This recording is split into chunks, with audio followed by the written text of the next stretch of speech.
Ces mamans préparent les banderoles qu'elles porteront demain lors de la marche contre les violences faites aux femmes. Un événement qu'elles ont organisé en mémoire de Lucie, victime du premier féminicide de l'année à Bourail, mais aussi pour toutes les autres victimes de violences conjugales.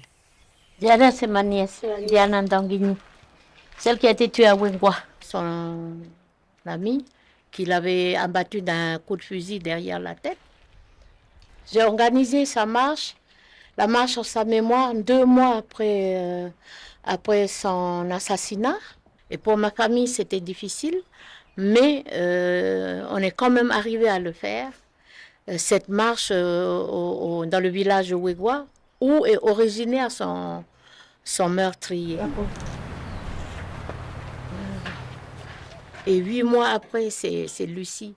Et c'est ce qui me motive aujourd'hui, c'est ce qui me donne cette force de le faire pour Lucie, parce que je l'ai fait pour Diana, qui est ma nièce.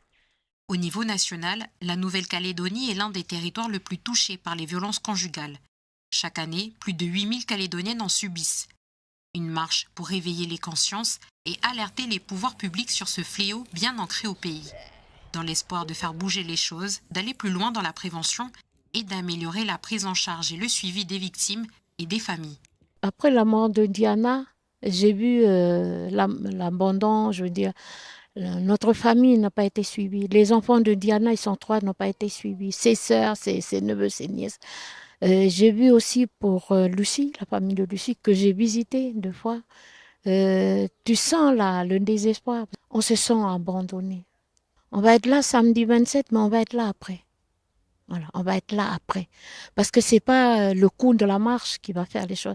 C'est le travail sur le temps. Le travail sur le temps qui va permettre de dire qu'on a réussi ou qu'on n'a pas réussi. Les organisateurs de la marche seront dès 8 h demain matin à Nouméa devant la province sud. Un rassemblement avant une marche prévue à 10 h, durant laquelle ils remettront des propositions aux institutions.